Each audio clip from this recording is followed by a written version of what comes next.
Well, my name is Dr Revering, and I'm the owner of Cross Timbers Dental and also Pivot Dental Company. The Cross Timbers Dental is a dental practice in Flower Mound, Texas, which is a suburb of the Dallas-Fort Worth area. We started that practice, or I guess I'd say I started that practice 20 years ago, and it has grown and grown into one of the larger practices in the area. So, and the Pivot Dental Company is more of that YouTube thing, and it's kind of branching off into a consulting type business. That hasn't really taken off yet. We're still in the middle of putting things together regarding that, like putting together the rough draft of a book. I'm going to be sending that out here in the next month, just as one of the things as part of the overall profile of what we're about. Awesome. Yeah, I got a chance to, go a little bit in depth, watch some of your videos. No, I don't know much about dentistry. Obviously, I go to the dentist twice a year, and that's about it. What was it about wanting to get that specific content out there? Because you've had it for just about 10 years now. Yeah. Well, you know what I was running into was my staff at the time they were requesting more training, and it was always hard to get everyone together with a real live case, to demonstrate how a particular procedure is done. So I started to just film. I figured, why don't I just go ahead and systematize this? So I went ahead and made some videos, and at first I was actually just going to put them on little thumb drives. I mean, this was 2007, 2008, and but I thought, well, that's silly. Why don't I just go ahead and post it up on this thing called YouTube, which was kind of new back then, and I can just let them watch it anywhere, anytime they want. And so that's what I did. I put it out there, and I thought, well, who's going to watch this other than my staff? I never thought anybody else would actually want to watch this stuff. But then, gosh, these people started watching these videos. I saw my view counts, and some of these start to go up and up. And I started getting some comments and questions from the videos. And I thought, well, there are other people actually watching this. And it was usually going to be some dental students or just, people from all over any kind of country. I mean, you got them over in Europe, here, and Israel. I mean, there's all kinds of places that people are watching this. And hopefully they're learning something good from it. But that's just how it just kind of started. And so that's where it went. Yeah, I mean, it's become fairly successful. You have 10,000 subscribers, I think. When did it kind of take off for you guys? Was it instantly, or was it kind of random? Well, it was kind of an 80-20 rule. We're probably about 20% of our videos make about 80% of the views that we have, and that's some of the more how-to videos seem to be the most popular.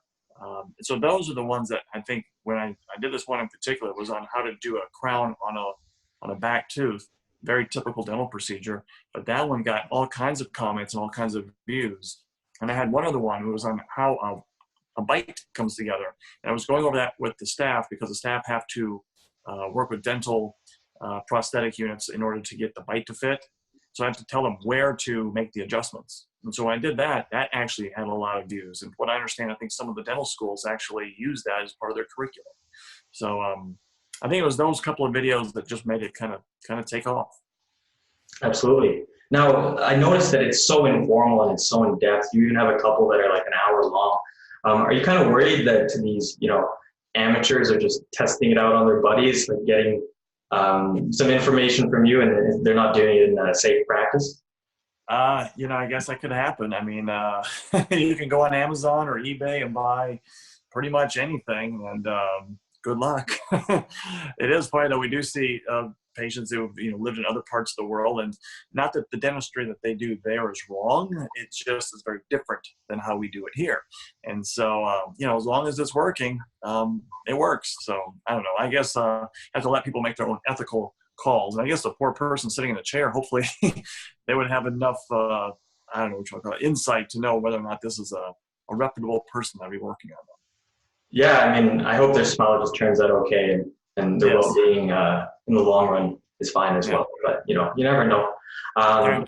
You talked about how the beginning of it was really all for your team. You guys seem like such a tight-knit group there across Timbers. Can you kind of tell us a little bit about that? It seems like all the different seminars I've ever gone to, or consultants I've hired, coaches and so forth, books I've read, they've always just talked about how important it is, to have a good team. And gosh, we've got up to 25 people now. I mean, when I first started, it was one staff person, 2 used dental chairs, 1 computer station, and we were itty bitty. And now we have, 15 chairs, I don't know how many computers. We have about 25 staff. And it's, I know that's a big part of it. I mean, that's a big payroll part, but if you also look at our Google reviews, people, when they make comments, they don't make comments about the technology or about, how nice the office is. It's always about the people. It's about the people that are working on them, whether it be me, one of the 3 doctors there, or if it's the hygienist or even the other support staff. Those are the ones that are going to be connecting with the patients. And so just from a marketing or sales standpoint, it's important, but just in going to work, having the right team is just, it makes so much sense to have the right ones, and we're not trying to pay the lowest amount. We pay like the going rate or even more just to retain the good people within the practice. Absolutely. I think that's a very modern way of thinking. Is you just want the right fit within your company or your team, whatever it is, because it can take you a long way, right? Right. And right now we even have personality profiles that we're getting to some of the staff. I got to the team leads. I got 3 different departments, and so I'm getting their personality profiles, but they're going to take these profiles and have their own departments answer them so that we can better understand them. I mean, you work with somebody every day, 4 or 5 days a week, you probably get a good sense for them, but these personality profiles, they have a way of actually articulating what it is that is kind of makes you tick or what makes you not tick. And so knowing that within that group of 6 or 7 people that you work with, I think really helps in making things go smooth. Definitely. I think one of your videos, your background video, you actually say that you want a big office or a big company, but a small office mentality. How do you kind of keep that going? Yeah, that's been kind of one of our mantras, forever. And it's that's a tough thing to balance because on the one hand, we want to have the big office. With the big office, you get economies of scale, so you can bring in all the big pieces of equipment, all the expensive things that a smaller office simply can't. But then the problem you may have is that when you have so many people and it's so many rooms, and there's a waiting room full of people and the parking lot is full, that people might feel like patients coming in that they feel like they might be a number. So yeah, exactly. How do we combat that? Well, we try to keep, the same patient with the same doctor, with the same hygienist, with the same, assistant. So even though we may have a couple dozen people running around there, if you have the person interacting with 3 or 4 people, then that kind of creates that smaller feel. And so that's a lot of coordinating and logistic planning with the schedule so that everyone kind of gets that more customized fit. But on the other end, we have patients who maybe don't care who exactly they see. They just want to get in for their appointment. So we have to make sure on the phone that we're very particular about asking them, when you come in for your cleaning, do you have a particular hygienist that you want to see, or are you want some more flexibility and see somebody else? And they'll kind of self-select which way they want to go. Yeah. Now you talk a little bit about the process it is with clients. And I'm sure that some dentists out there, they struggle with making their patients comfortable. What are some practices you use yourself or that your clinic uses, all the way from, the first call to getting them actually on the table? Right. Yeah, everyone thinks like what comfortable, how you can make them comfortable in the actual treatment room when we're going to do the procedure. But like you just kind of hinted to, there's other parts even beyond the actual room that need to happen in order to make the person feel, and hopefully, authentically, that this is going to be the right place for them. And so, yeah, on the phone, answering their questions. I've listened to phone calls of exchanges between a potential patient and staff members, and sometimes, the staff person doesn't quite hear, what the question is or what's the main concern for this particular patient. But when they go through the training, they kind of understand, okay, now I have to listen, so that when you come into an office or even thinking about making an appointment to begin with, if you feel like you are heard, well, that's emotionally comforting right there. But then when you actually get into the room, and having the good staff that are personable and not just there to fill out charts and to check things off the box, but actually connect with a human being, that helps quite a bit. But then when they're actually in the chair, we're going to get the work going. We do everything from blankets because some of those rooms are cold. We've got laughing gas. We've got TVs up in the ceiling. They can pick whatever channel they want. We warm the anesthetic, use the smallest needle that they make. Jiggle their cheek as a distraction technique. Maybe I'll tell a bad joke. That's even more distracting. They won't even know what's going on. So those different kinds of things, little hacks or tricks that we do to kind of make the procedure better, but it's a lot of prep work on the front end. And then for some of our patients with the bigger procedures, we call them the next day and ask them how they're doing. And that actually has two benefits. One, of course, a patient obviously feels like, wow, this person's following up with me. My dentist is calling me. No other doctor is calling me. And so that makes them kind of reassured that, they got the right procedure done. But, it's kind of almost like it's a sly marketing technique too, that I've kind of found out in a roundabout way. Because when you call and ask them how was everything? And they say, everything was great. Everything was fine. You're the best. Well, they just confirmed that they made the right decision, and it's almost like there's no buyer's remorse. You have to wipe that away. And so, plus it's nice to kind of hear that from time to time. Absolutely. It sounds like you guys get the feedback that, you sought after in the beginning. Mm-hmm. Because at the end of the day, you just want to make the person feel comfortable and happy, right? Oh, yeah. I mean, because we want them to come back and bring their friends and family. So that's how we grow.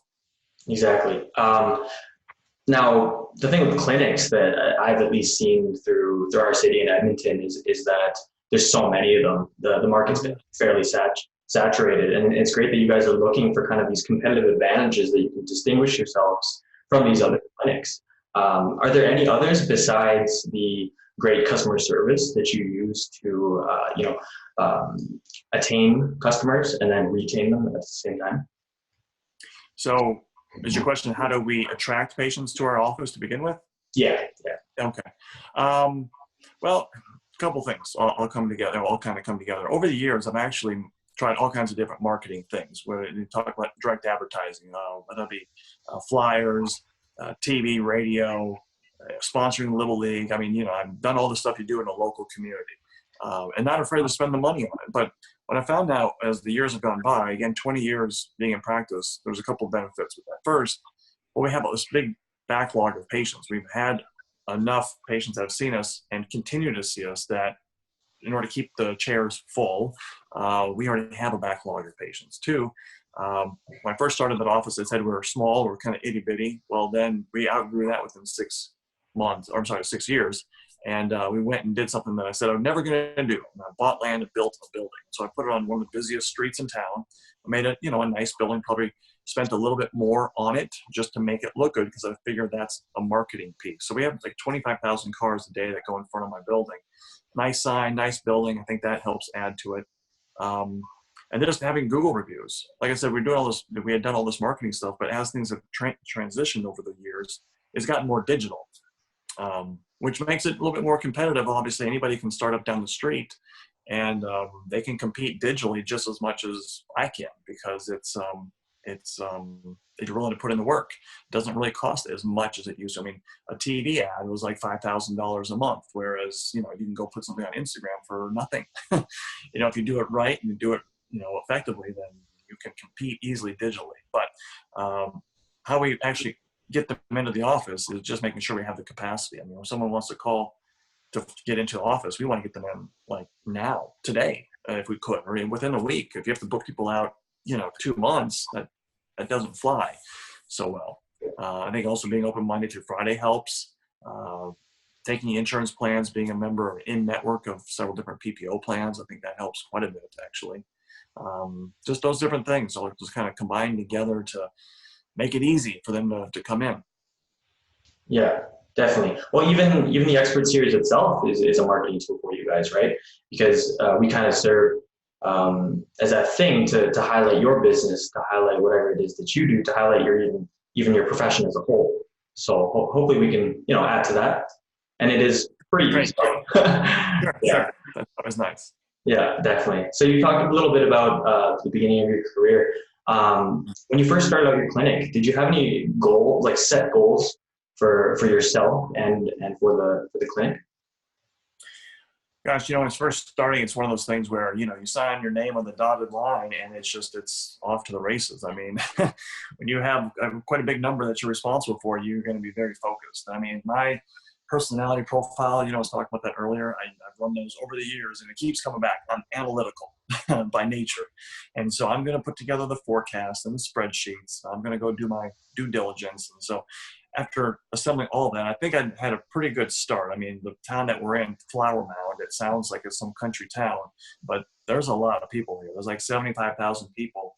And then probably within a 5-mile radius, there's probably another 100,000 people. So there's a lot of people in this suburban town. So I was kind of going into an area that was already kind of on an upswing, and it has been on an upswing for 20 years, and it's still growing like crazy. So being in that spot really helped a lot. But yeah, your question was when I started the office, what goals did I have? And it was just really to get this thing going and just try to retain the patients, make them happy, figure out how to make our procedures more efficient, more comfortable, and then just keep on going. I kept reinvesting back into the office. Whenever I had a nice little profit, I'd take some home, but I'd take some and put it right back into the practice and buy the stuff that was going to help, build this wheel that eventually now that we built. So that was no master plan. It was just grow. And that's what we did. Yeah, it seems like you guys have learned a lot along this journey as well. I'm glad you said built, because I would say you guys are quite established, right? Are you happy with where you're at? Do you see any exponential growth within the next couple of years? Can you tell us a little bit about the state you're in right now? Sure. Well, the physical space that we put in as many treatment rooms as we can. So we physically can't grow anymore. We are kind of landlocked in our building, which is fine. We still have room to grow within that space. Right now, actually, we're interviewing for another dentist. There's me, plus I'm the only owner, and I have 2 other dentists. And so we're looking to get a third dentist hired fairly soon. When that third dentist comes on board, I'm going to go from 4 days of seeing patients down to 2 days. And this new doctor is going to do 3 days. So it's a net gain, really, 1 day. So what we're trying to do right now is to grow the practice, but not through me. I'm trying to grow it through others. What that's going to allow me to do is to then make a decision. Do I want to open, say, a second location? And if I do, part of my nature is I think I need to be at that location when it opens. Well, if I'm going to leave location 1 to go to location 2, I need to know, what would I be leaving behind at location 1? So I need to kind of test that out. Me actually stepping back from the office, not committing to a second location yet, but then seeing how well the practice can run without me. Once I have that piece of information, then doing a second location would be a much easier calculation. So either going to do that, or I'm going to step back and spend more time with that other company as I mentioned earlier called Pivot Dental Company, which would be more of a consulting type business. There's a lot of dentists I think that would like to have what I've created over the years, and if I could show them how to do it, just like I have learned from so many other consultants in my past, and still to this day, I think I could take all of my war stories and all my experience, put it together, and package it in some way that it might be of value to somebody, and so that could be a business too. So to answer your question, where are we at now? We're still growing within the practice, just not through me. And I may open up a second location or do this consulting, or who knows? Maybe we'll do both. I don't know. Kind of back to that learn on the fly thing, right? Yeah. As people say, these 5-year master plans, that may have been applicable back, say, in the 90s, but these days with things changing so fast, it's good to plan. It's good to have an idea so that you can kind of make adjustments along the way. You've already given it some thought, but to say we're going to definitely go this direction, be flexible would be my advice. Definitely. Yeah. I really like that you see that your mentorship has value to it. And even in our emails, you called yourself an educator. And even within this interview, you've alluded to some of the advice you've gotten from, other professionals in the past. Can you tell us a little bit about the mentorship you've received? Gosh, many. I mean, it's just, I wish I could say it was all my idea, that I'm this brilliant guy, but really it's an amalgamation of just all the things I've learned. It's been like a consultant. I've had different consultants along the way, and they can come in as a third party, observe the practice, and give feedback on what could be improved, what needs to do more of, what you need to do less of. That's been very helpful. Going to seminars all over the place. I'd fly over the country to go listen to an expert or, somebody who is a guru in what it might be clinical or practice management, and figure out how to make that work better. There's online programs these days, books. I've always been reading. Actually, I shouldn't say I read books. I listen to books. I just, whether I'm driving to work, working out, I don't know. I need to count someday how many books. But I think if you could go back, when I was probably 18 on, I always had some audiobook. Even back then, it was cassette tapes, and then I moved up to CDs, and now it's audible. Click, click, click. There it is. It's on your phone. You can listen to whatever book you want. And So I think you take all that stuff together, all the notes, all the things that I've gathered. It's just been, if I were to kind of narrow it down, for clinical stuff, it'd be Gordon Christensen. He's out of Provo, Utah. He's been a dentist for 40 plus years. He's just really awesome. There's another guy named Howard Ferran who came up with the a Dental Town. It's the largest online dental community a dentist can exchange ideas with. And then Greg Stanley from Whitehall Management. He's been my consultant for many years, on and off, and very, very insightful. So if I'm going to try to narrow it down, those would be those three, but there's so many others that were awesome too. Yeah, yeah.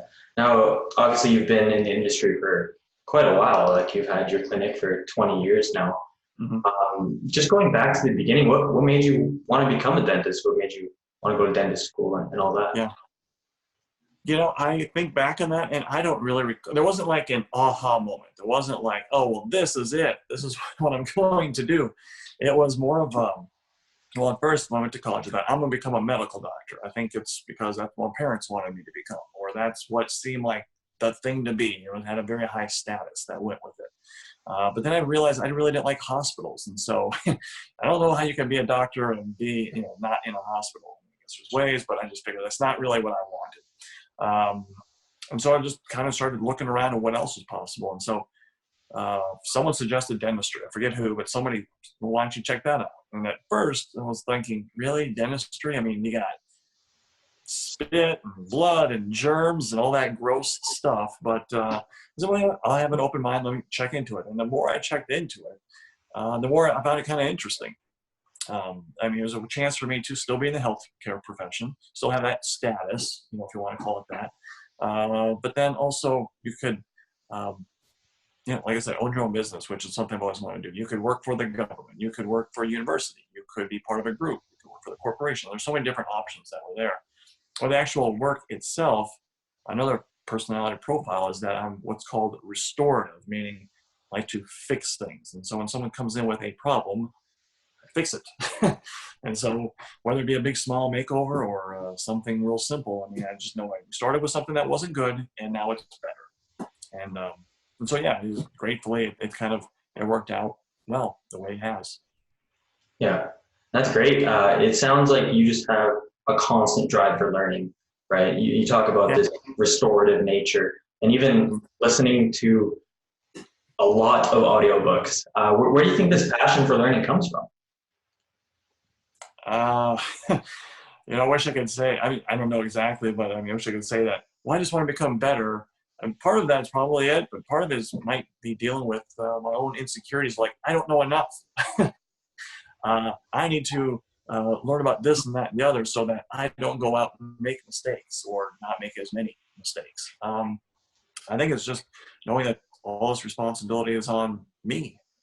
I've got to do it. I have to make sure the stuff is done right. I got to make sure that the books are run well. I have to make sure that the patients are being taken care of and staff are happy and things are going on, at home. And it's, I just feel like kind of out there, not on my own, but it's like if I'm not going to do it, who else will?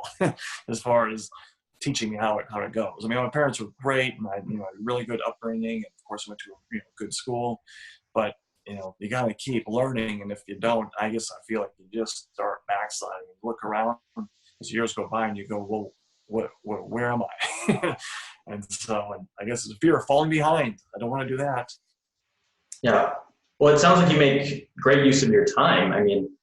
This constant learning obviously takes a lot of discipline, takes a lot of effort and time itself. When you do have your free time, though, outside of the office, what do you like to do? Well, actually, it's great. The office, it's gotten to the point where I don't really, when I leave, that's kind of it. I'm done. I don't really have to bring the work home with me that often. I rarely go up during emergencies. We hardly have emergencies, so I rarely am up there for that. So when I come home, it's, I've got 10-year-old twins, boy-girl twins, and so we're busy. It's soccer practice 2 nights a week. It's soccer games on the weekend. It's helping out with homework. Like last night there was a get-together, a little party thing, went to that. Tonight after this interview, we're going to go to the movies, as a family. We try to make it a point for this, this family of 4, that we're going to sit around the table and have dinner at least 2 nights a week. I mean, there's plenty of restaurants we can go to, but we want to make sure that we're together, the 4 of us, as a family, because really they're only going to be this small for so long. And, they're 10 now, another, 5 years, 6 years, they're going to be off doing their own thing. They're probably not going to want to be around us as much as they do now. And then before you know it, they're in college. So, free time right now is going to be spent with family stuff. And that's pretty much it. I don't really have any hobbies other than, exercising. If they're at soccer practice, I may go for a run, and then afterwards we all go out. But for free time, that's not much I do other than kids, family, and work. Yeah, well, I mean, family's a great thing to categorize as free time, right? I love that you talk about being around a table at least 2 days a night. That's something that's missing from a lot of homes now when you compare it to back in the day. But it sounds like you're very passionate about your family, of course. And even next week when we were supposed to originally schedule the interview, you said you're traveling.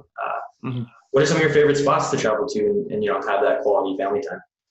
Yeah, gosh, we went many places. Growing up, we didn't travel that often. It just wasn't part of what we did back in the 70s and the 80s when I was a kid.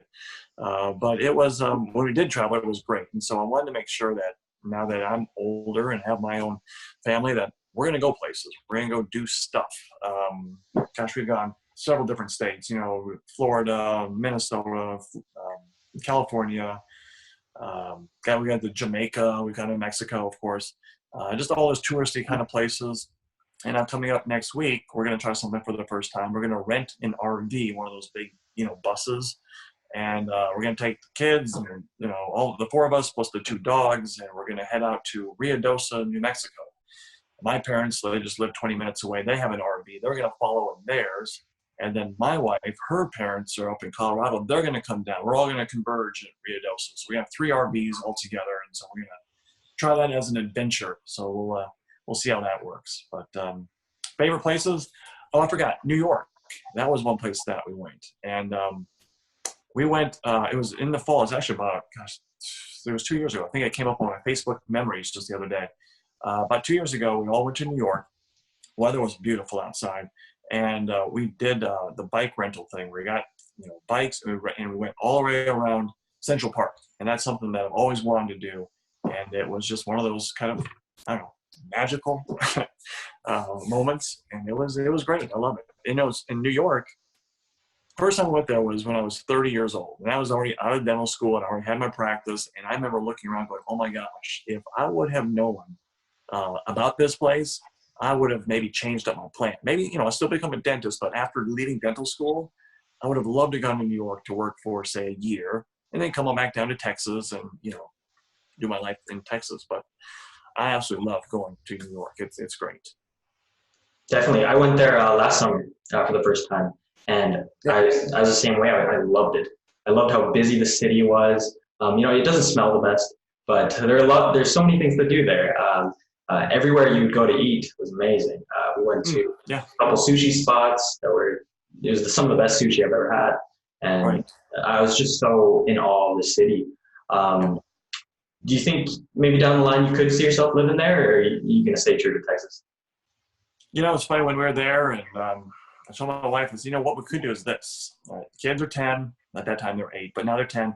When they graduate and leave, it would be nice as just an option in my practice if I could leave the practice here in Flower Mound, keep it, still own it, just have other dentists run it. I go up, actually, my wife and I go up to New York, perhaps teach at NYU Dental School for an academic year, and then come on back down here. I mean, it would be great because it would be a place where I could still go live and work and, expand within my industry, my career, and just be a part-time gig and then come on back down here. I think that would be something kind of fun to entertain to do. So I don't know, we'll see. No exact plans, but that's one of those dreams. It sounds like a good dream to have. It's a nice place to live. So yeah. Now, kind of just bringing it back to your work. When dealing with new patients, do you ever have some that are I guess, stubborn to, the facts about dental health. Like everyone must know that you got to floss by now, right? Did you ever have those people that have these misconceptions or have these false facts, I guess, of the dental world? Um, no, pretty much everyone kind of gets it, so to speak. They know how to take care of stuff. But what I do notice is there's some that come in that are kind of wanting to take this natural organic path, that somehow fluoride is something that they want to avoid. Fluoride is a naturally occurring element, but somehow I guess they think it is some kind of chemical that they don't want to take in. They may have read some kind of information on Dr. Google about how fluoride is bad for you, and maybe it is. I haven't read all the research. All I know is that when they don't use fluoride in their toothpaste, that they're going to get cavities, which are natural. So if you want to go natural, you can make your natural sugar, and the natural bacteria in your teeth will naturally cause decay. I understand they're trying to be healthy, and that's great, but there's some downsides to some of these things. So I'm just going to go with what's been kind of tried and true. And so we have some patients that come in, and we just have to tell them this is kind of our stand on it. And, we'll treat you however you want, but just know that you'll be visiting me more often if you don't use fluoride. So don't eat so much sugar. But no, it's very much, I think, in this area, we kind of live in a more affluent area. And most people here are educated, and they get it. They understand how to be healthy. So thankfully, we don't have that many bombed out cases, but every once in a while we do. Yeah, and it's funny because the poorer job that they taking care of their own teeth, the more business it is for you guys, right? So do you kind of secretly hope that that they're not doing their part? Well, I don't know. It's kind of one of those, you pay me now, pay me later kind of things. It's like there was some guy in today, he has an impacted wisdom tooth that's tilted to the side with almost like a cyst forming around it. Doesn't bother him, so he's not going to do anything. He's 50 years old. He's been that way ever since his adult life. But, you try telling him it's going to blow up on you. It's going to be an infection at some point. Just you're healthy now, get it done now. Or if you want to roll the dice and see how you are, maybe 15 years down the road, you're not going to be as strong. You're not going to bounce back as much. It might be more take a toll on you. And so they just have to roll the dice. They got to take their chances, Yeah. Now we've talked a lot about the successes that your clinic has had. And one of the previous professionals that we had spoken to was an optometrist who also had his own clinic. Now he's talked about some of the trials and tribulations that his clinic has gone through, and even dealing with insurance companies. What sort of obstacles have you guys faced? Thankfully, nothing big. We haven't had any major devastation, no major tragedies of any kind. But it's just been over the 20 years. It's that kind of going back to that growth they were talking about. Every time you're going to take another step of growth, it involves some leap of faith. Again, you can do all the spreadsheets and calculations, but in the end, you're going to have to make that leap and say, is this going to work? And you don't know, there's no guarantee, but you go ahead and take the leap anyways. So it's just kind of that unknown you got to deal with. And that's kind of in adversity, I guess, if you want to think of it that way. But there's all, external factors as well. Like you mentioned, insurance companies, they're okay. It's just sometimes there's delays and they don't pay as much as they say they're going to. And then that's always a hassle between us and the insurance company and the patient. But we try to work out our systems to minimize that. Our office is, like I said, it's kind of one of the bigger ones in town. We see anywhere from about 70 to 100 patients a day walk in and out of those doors. So we've had enough reps over the years to kind of maybe work out some of the little quirky things that can happen. But yeah, it's just really working out systems. And any problems that we've had have been mostly, let's just say, people related. Let's just say with staff or with our processes. And what we're trying to do is try to weed out those inefficiencies or some of those problems by systems. And so it's one of those management things that I have to kind of remind myself all the time is to, when there's a problem, to not attack the person, but try to attack the problem. The person's not broken, probably. It's usually the system is broken. And so it's trying to work on those systems. And so the adversity is always trying to go back to the lab, basically, and try to build a better mousetrap. But the thing is, of course, you can take a two-part extreme when you try to make everything so tightly controlled that you don't want any problems at all. Well, now you've maybe done so many things that you've alienated everyone with your policies that you put in place. So that balance between the two, you know, having good systems, but having not be so restrictive that it can still flow easily for everyone. So that's it. I mean, we've had, you know, 9/11. DFW Airport is right here. I mean, it's 15 minutes away, and American Airlines is one of the major employers in this area. And so when that whole thing happened, I mean, there weren't planes, as we all remember, weren't flying overhead for days. I mean, that was kind of an eerie feeling around here, and had no idea, no one knew what was going to happen to the country at that point. Do people kind of pull back on doing, you know, spending at that point, or what was going to happen? Then you had the 2008, 2009 financial meltdown. You know, again, people nervous, all their 401ks, all their retirement, all that extra money that they may spend on dental work or whatever it might be, they kind of are putting the kibosh on that and saying, we're going to wait for a little bit. And so, although those weren't directly affecting, you know, the office, nothing happened to us, but it was just more of those worldwide global things. Thankfully, we weathered it. And you know, just don't know when the next one's going to hit. I mean, if you think back, we had, you know, the tech crash 2001 with, you know, 9/11, and then 8-9 years later, you had the financial problems. And here we are, 2019. What's going to be next? Something. It seems like, you know, about every 10, 12, 15 years, something happens. So we're just trying to run our show the best way we can and just not get too overextended and be ready to handle the next storm, whatever it might be. Absolutely. There have been, you know, these kind of decade-defining moments that you can't really control at all when it happens for the rest of the world.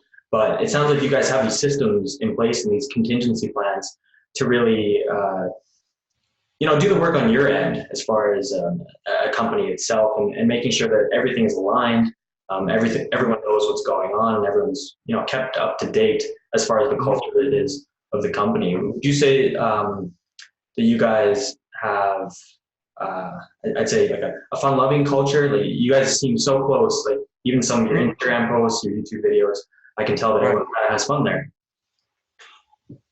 Yeah, I mean, like I said, we have a couple dozen staff. They're predominantly females. It was just me and another guy, another dentist.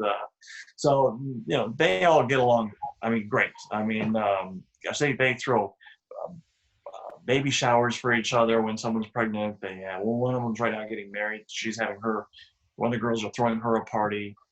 You know, I see them on Facebook. They all hang out together. They have little cliques, but, you know, they hang out together after work. I see each other covering for one another, helping each other out when there's some problem going on in their personal life. You know, they just, yeah, I think it's because they care about one another that really goes a long way. And yeah, I mean, it's just, I try to stay out of it because I don't know, me as the owner really needs to get involved, you know, personally with those kinds of things. But, you know, I just love it that they all kind of seem to gel. And I think it's picking the right people when you hire them is big. And so, yeah, it's great that they kind of work together. Definitely. And, you know, I wouldn't have learned all of this if it wasn't for things like Instagram, for YouTube. How else has technology kind of impacted your careers? Anywhere from the tech actually in the patient room to different systems and even social media itself. Right. Yeah, it was one of the things, keeps morphing. Like today, we just set this up this past week where I can go to put this extension on my Google Chrome, and I can screencast, or I can capture the screen. I'm sure there's other programs out there. And I can easily pull up onto the screen a patient's x-rays, photographs, any kind of charting information. I can pull in a patient education diagram that I may have grabbed from off the internet. And I can, within about a minute or two, I can put together a virtual consultation and send it to a patient so that when they go home, after, even though we maybe talk in you know, face to face, we may have covered a lot and it could have overwhelmed them. And they need to go, you know, talk to their spouse or think about what they want to do. If I can now take that information, make this little video, send them a Google link, and now they can watch that at home repeatedly and show it to whoever they need to show to, is a decision maker or someone who's going to help be part of their decision. That I think is going to be very helpful. We just started that this past week. So you mentioned technology. That's just one of the new things we added. And you can add in all the different things. We have, I don't know if you've ever had this done, you go to the office, dental office, and they take your impression of that gooey kind of silicone material. We now have a 3D camera. We actually have two of them in the office. And, it's a $25,000 thing, but, you take this camera, it takes several different photos of the teeth along the way, and it's a 3D model. And that's now sent off to a lab where they can do 3D printing. X-rays are no longer film, they're digital. We can also take what's called a cone beam film, which is a three-dimensional film. You take a regular X-ray, it's just that little, you kind of remember the little postage stamp looking thing. Okay, well now of course they're digital, but still this is the two-dimensional representation of a three-dimensional object. Well, now you can take a 3D film and you can now look at this object and everything that's contained within it. And you can look down the roots, you can look at the sides, you can look at different slices, just like you would like an MRI at a hospital. It's like that, you can have it right there in the dental office. I can use my iPad, I can take a picture of somebody with my iPhone, go right to the iPad and show them a smile simulation. Like if they're missing a tooth, well, what would it look like if they had a tooth? You just pop a tooth right in there, just like a Photoshop kind of thing. So it's kind of made communication and diagnostics a lot easier with patients, and of course on ourselves. Just so much has changed in 20 years when I got out. I mean, now they have Invisalign, which are those little clear trays. People, used to have braces. Well, they still do braces, but you can pop in these trays and the teeth will start nudging themselves into the right spot. So yeah, it's just so much that's going to be going on here with technology currently, and I think it's coming up down the road. It's just like, for example, a laser. I'm sorry, I just forgot this part. Just bought a laser that instead of using a drill to go in and grind out a cavity, this laser goes in and zaps it out, basically. And because of the way it's interacting with the tooth and the enamel, many times the patients can feel something, but it isn't so bad that they would need a shot to get through it. So imagine you can go in for a filling without the drill and without a needle. So we're still testing that thing out. It's fairly new, but so far it's looking quite promising. So it's just stuff like that that makes our job so much easier. All this stuff is expensive. Everyone's, why does it cost so much? To get dental work done. Well, it's the stuff that it takes to actually get it into final delivery. Yeah, I think it makes your lives easier, and it kind of makes the patient's lives easier. Oh yeah. Yeah, I mean, it's like with that last example. I mean, someone who comes in for a cleaning, we spot a small cavity, you want to get that done while you're here today. It's 10 minutes, no injection, no shot. Yeah, okay, I get it done. Boom, no second appointment. Maybe they already had their babysitter, maybe they already took off of work, whatever it is. They're not inconvenienced. And we get it done now. We don't have to wait on getting it done later. They don't have to wait later. It's a win-win for everyone. So, yeah, you have to make it easy. Definitely. Now, kind of just going back to the mentorship, what advice do you think you would give to anyone just wanting to get into dentistry? Yeah. Go for it. I mean, I'll say it this way, check into it like I did. I didn't have any big aha moment. I just kind of thought, well, let me check out what my options are, my career options. And I looked into it and it just seemed very interesting. So if it appears initially to be interesting, I think it's a great way to go. I don't really see it going downhill. It might go through some changes over these upcoming years, but what's available now is different than what was available before, meaning you can now kind of specialize. I'll use that term kind of loosely. You can have an interest, you can focus on a certain area of dentistry, like the laser thing I just mentioned. You could really kind of be the laser person, not so much from a marketing standpoint, although that would be something you do, but you would try to gear your procedures towards things that the laser would take care of. And cosmetic dentistry, that's always been around for decades, but you could try to specialize in that. T&J therapy, that's another thing. You could spend time just trying to focus your practice on that instead of doing fillings and root canals and crowns and so forth. They now have these things where you can do dentures that are on implants. You can place the implants. You can now make a denture actually screw down on top of the implant that stays in there 24/7. So there's all these different things within dentistry. I'm sure you can find, if somebody was interested, an area that kind of appeals to just their little niche that they want to pursue. So I think with all these changes coming and changes that have already occurred, it's a great field for anyone to get into. It's expensive to get into it. The dental school costs are much higher than what I was going through. I mean, I know there's inflation, but it has gone up higher at a higher rate than what inflation has gone through. but I mean, it's still very worth it to get out if you can do it right when you get out.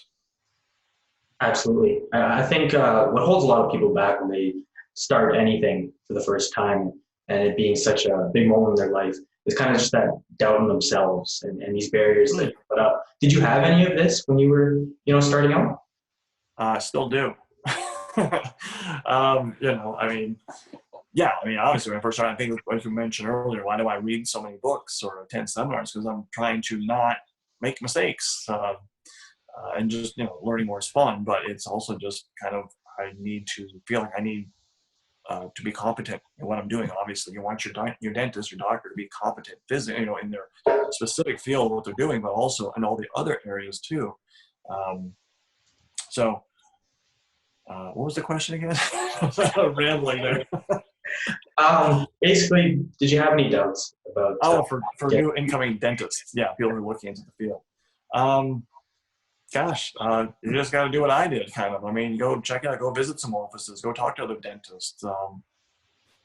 It's so easy these days. You can go online. You can just, see dental procedures. I mean, gosh, they have on YouTube a pimple popper guy. I mean, if you like that, then great, become a dermatologist. I mean, that's not like an easy road either, but you can. There's so many things you can now look at and it might be appealing. Whereas when I was doing it back in the analog days, you just had to visit with people one-on-one and see if it might be kind of interesting. Definitely. Ongoing theme that we've had here from the beginning of your career to making these changes for your clinic is always a leap of faith, right? Right. I think the gist of your advice is to just do it. Take that leap of faith. Yeah, there's so many people on the fence that they just don't know what to do. And the thing is, the time is slipping by. I mean, it's that thing of Think and Grow Rich by Napoleon Hill. It's always quoted by so many people. And one of the things he talked about is how you're kind of like in this chess match, you against time. Time is always going to keep marching. And, they say time waits for no man. And yeah, the longer you're waiting for the perfect answer, for everything to just perfectly align, that's just never going to happen. Yeah, so let's just say you do go down path A and it doesn't seem to be your cup of tea.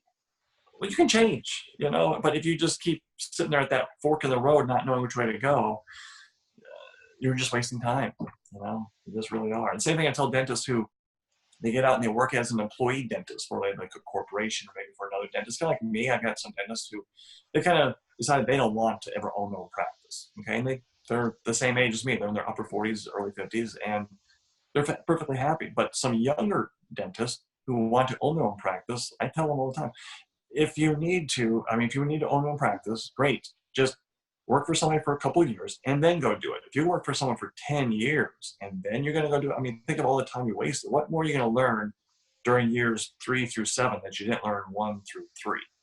And so, again, time is ticking by. So, yeah, go for it. Take a chance.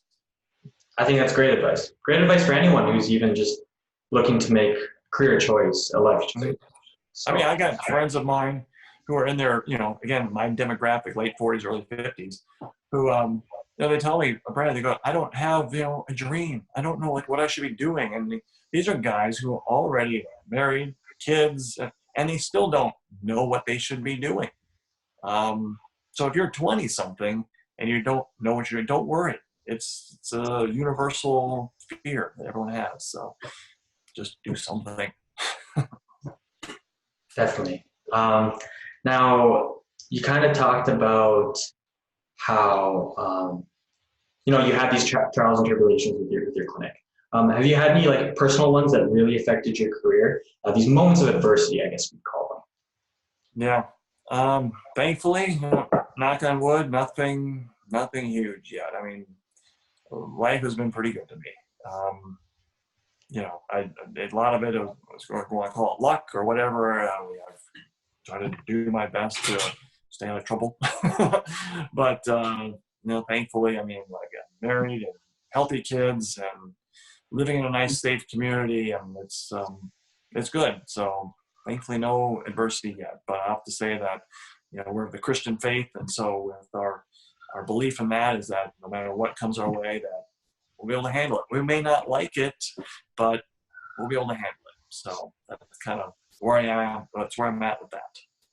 That's great. It sounds like you're always just trying to do your best, and really that's all you can ask from someone, right? Yeah. Yeah, I guess.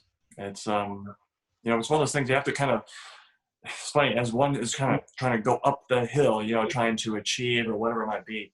It's one of those things where you have to be careful in the back of your mind. You don't think like, okay, well, there better be a payoff, or people better appreciate this, or you can't have those expectations. I mean, obviously you want to get a return on your investment of whatever it is you're doing, but the world doesn't owe you anything.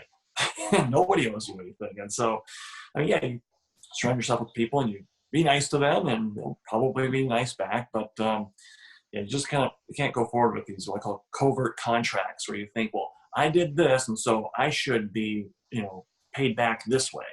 I talked to one dentist one time, and this was this when it comes to his hygienist, or even his staff. He'd say, well, I went to school and I studied really hard and I put a lot of money into this office, and so therefore I deserve this amount of money as my income. And he told me that. I'm like, yeah, you've done all those things, that's great, but really the marketplace is going to tell you what you deserve. If you're going to the office and you kind of mess things up, you don't deserve, anything. I mean, great, you got yourself prepared, but if you couldn't deliver the goods, or keep running off your staff or alienating patients, then sorry, the world doesn't care. It all kind of comes back to just, trying to be the best person you can be. And I think that particular dentist didn't have a good understanding of that yet. Right. Yeah. Right. So we've done the first two segments here. We've done your background and questions specific to dentistry. Going into a little bit of the fun stuff. What's your favorite thing about so far? Yeah, that's true. That's true. But as far as like living in Texas and suburb right by, it's a smaller suburb. It sounds like. What's your favorite things about this? About Texas? Texas and your town specifically. Well, it's a known fact that Texas is the best state in the union. So I don't know if you've heard that little tidbit, but it's true. But where we live here in this North Texas area, I love it. I mean, yes, we live in this town, Flower Mound, and I mean, you just drive out 5 minutes and I'm going to see ranches and horses and cows and all kinds of stuff. But then I go 10 minutes this way and I'm at DFW Airport. I go another 20 minutes and I'm in downtown Dallas with all the big buildings. So where I live right now, it's great that it is just options. Got all kinds of options of what to do. We're not completely country. We're not completely city. We're kind of that in between. So that's what I love about it. It's great. It sounds like it gives you a lot of options and it's really versatile. Yeah. I'm assuming you're a Cowboys fan? Trying to be, yes. Now, of course, we like going to the games, and we hope that the team can pull it around this year. We'll see. You a Seattle guy? No. So, well, me and my buddies, we just play fantasy football, of course. Right. I drafted Ezekiel Elliott this year. Okay. Good. I don't know. But personally, I was really hyped up on him. I expected a lot. But what did you think of the whole contract holdout this summer? Was it kind of tumultuous? Of course, that's the big news. Of course, I was down here, should he get the money? Should he not get the money? What should Jerry Jones do? And, it's all, people get like amped up and emotional about it. And it's just, guys, it's just business. It's just negotiating. I mean, you had two guys kind of like this, and they're just trying to figure out where it's going to land, and they both need each other.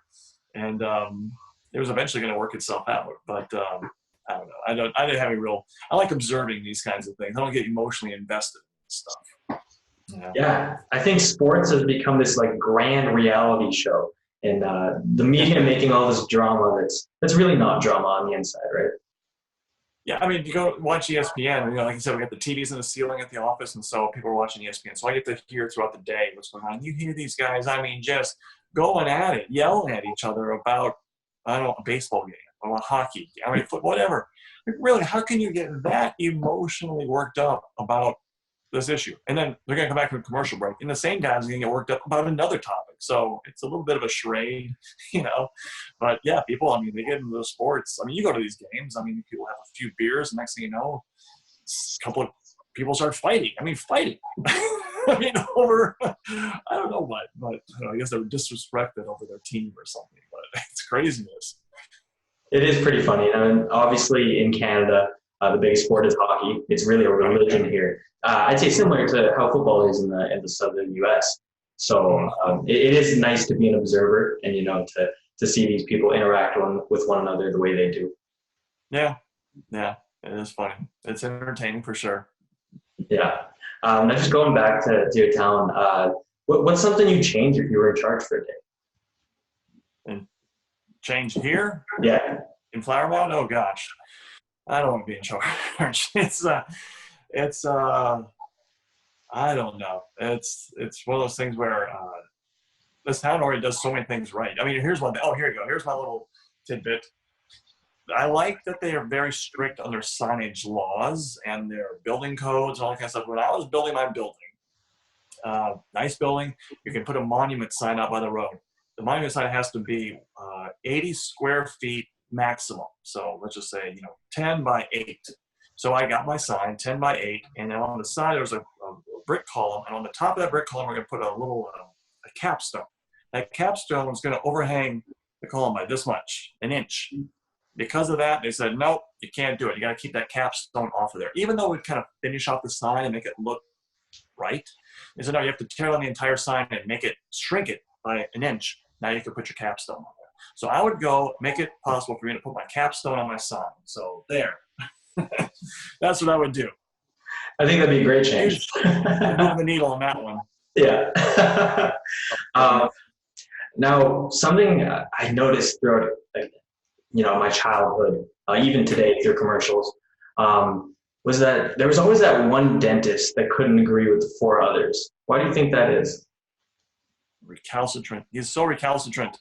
No, funny that what was it? I don't know what it was, like a toothpaste commercial or it was something, and it was 4 out of 5 dentists all agree that and that has been around, for decades. I even heard it I think in some sitcoms. I think it was at Friends or Seinfeld or somebody like that. They even reference that. And yeah, I don't know why they can't agree. I mean, I don't know. I guess the thing is, I always made it's like dentists are kind of like chefs or architects or interior. They all have their opinions. So if you had 5 dentists and asked their opinion, you'd probably wind up getting about 6 opinions because they all have different opinions, and they even have probably a couple of opinions to each person. So yeah, I don't know. Here's something they never asked me. I've been in this business for 22 years. I've never gotten a phone call or an email or nothing asking me what I think about whatever. So I'll be waiting. Maybe one of these days I'll be part of that 4 out of 5. I'll be the 5th guy, just to go against the grain, just so I can feel important. Maybe after the expert series, someone will reach out to you. They'll see your input on this. Yes. They'll be like, hey, can we get your opinion on this? Certainly. I want to say whatever else say first. I want to hear what they said. Yeah. So that pretty much brings us to the end of the interview. First of all, thank you very much, Dr. Revering, for taking the time with us today. I know you're busy with running your own clinic and your family and whatnot. So thank you very much. Yeah, we really appreciate it. Well, thanks for including me. I'm looking forward to seeing the final product and what you guys are putting together. So fantastic.